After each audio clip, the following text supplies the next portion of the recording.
Good afternoon बच्चों। आज मैं आपको थोड़ी सी ट्रिगोनोमेट्री के बारे में जानकारी देता हूँ। उसकी बेसिक चीज़ें हैं।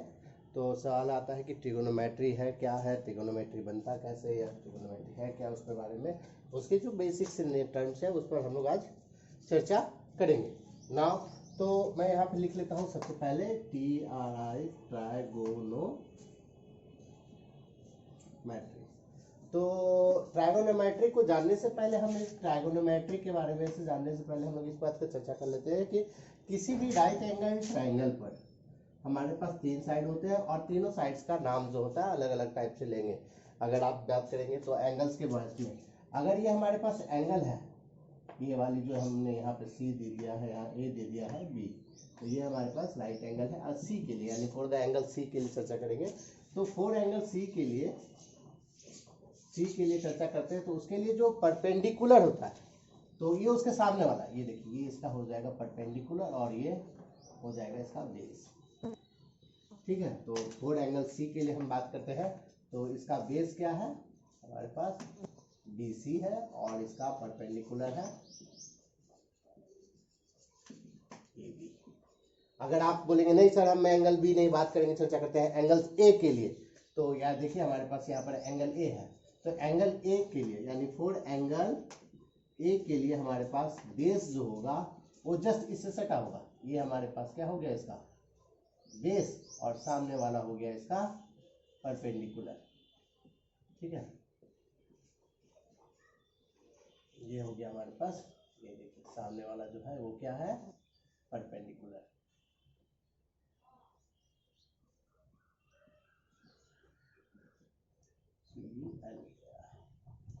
ठीक है, तो यानी किसी भी एंगल्स के लिए जो सामने का साइड होगा वो हमारा उसका परपेंडिकुलर हो जाएगा। अब ये सिंपल से बात करेंगे। फोर एंगल ए के लिए हमारे पास बेस है AB और परपेंडिकुलर क्या हो जाएगा, हो जाएगा हमारे पास BC। देखिए BC अभी फोर सी के लिए बेस का काम कर रहा है, लेकिन एंगल ए के लिए हमारे पास क्या कर रहा है, ये परपेंडिकुलर काम कर रहा है। तो ये समझने में कि सर कौन सा साइड परपेंडिकुलर होगा, कौन सा साइड किसके लिए बेस होगा, तो इसका एक सिंपल सा मेथड है। आप ध्यान दीजिए कि आप किसी भी एंगल को पकड़ लीजिए राइट एंगल ट्रायंगल में, ठीक है, एक्सेप्ट हाइपोटेनियस। ठीक है, हाइपोटेनियस तो लॉन्गेस्ट साइड हो गया, आप इसे पहचान सकते हैं, ये मेरा हाइपोटेनियस हो गया। ठीक है, अब किसी भी एंगल को आपको पकड़ना है, यानी आपको या तो एंगल बी के लिए या एंगल सी के लिए। तो एंगल ए के लिए आप चर्चा करेंगे तो एंगल ए के लिए हमेशा हाइपोटेनियस, और दूसरा साइड इसके साथ जो बच गया ये हमारा बन गया क्या, बेस। ये हो जाएगा बेस। ठीक है, और जो एक तीसरा बचा वो हमारा परपेंडिकुलर। तीसरा क्या हो जाएगा, फोर एंगल ए के लिए किसी भी राइट एंगल ट्रायंगल में आपको परपेंडिकुलर और बेस पकड़ने के लिए, तो ये देखिए, तो हमारे पास ये तो हाइपोटेनियस हो गया, ठीक है, लेकिन इसके साइड कौन सा बच सटा रहेगा, हमेशा बेस, और जो एक जो बच रह गया वो हमारे पास परपेंडिकुलर। ठीक है, तो यहाँ पर कुल मिला के बेसिकली हमारे पास किसी भी राइट एंगल ट्रायंगल में तीन ऑब्जेक्ट्स आ जाते हैं हमारे पास। ठीक है, तो एक परपेंडिकुलर, एक बेस और एक हाइट।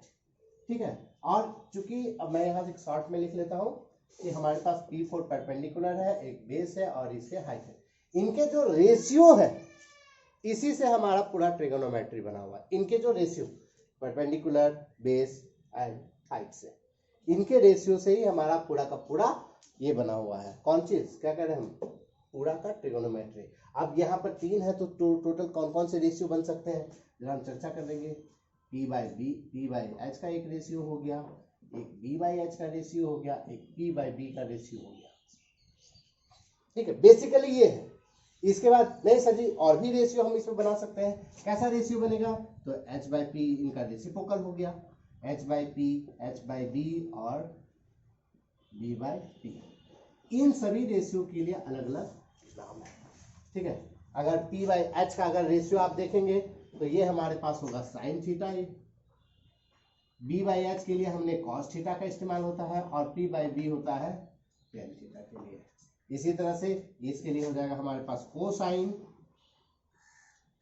B के लिए हो जाएगा आपके पास सेकेंड, और पी वाई के लिए हो जाता है कोटेंजेंट, या फिर आप सीधा सीधा कॉट थीटा भी कर दीजिए, आसान रहेगा। तो पूरे ट्रिगोनोमेट्री जो है केवल इन्हीं 6 sine theta, cos theta, tan theta, cosine, sec और कॉट थीटा पर ही डिपेंड करता है। जो इन 6 को छोटी समझ लेगा, रिमेम्बर करेगा, उसके लिए ये ट्रिगोनोमेट्री पूरा का पूरा आसान हो जाएगा। इसमें इससे से रिलेटेड बहुत सारे फार्मूला, एंगल चेंज हो रहेंगे, एंगल वगैरह होंगे, ठीक है, एक दूसरे से मल्टीपल होगा, एक दूसरे के सम होगा, एक दूसरे के साथ स्क्वायर होगा, और इसके बाद एक पाइथागोरस थ्योरम का वो वाला जो फार्मूला, वो परपेंडिकुलर प्लस बेस का square equal to H square. बस इतने ही सारे टॉपिक से, इतने ही फार्मूला से सारे फार्मूला क्रिएट होते जाते हैं, आगे बढ़ते चले जाते हैं। तो अभी छोटी सी थी वीडियो, तो हम आपको छोटे से बताए हैं, और अगले वीडियो में हम आपको फिर से बताएंगे कि आगे ये और कैसे कैसे होता है, इन दोनों का प्रोडक्ट में क्या होता है वगैरह वगैरह, सारा चीज़ की चर्चा करेंगे। Thank you.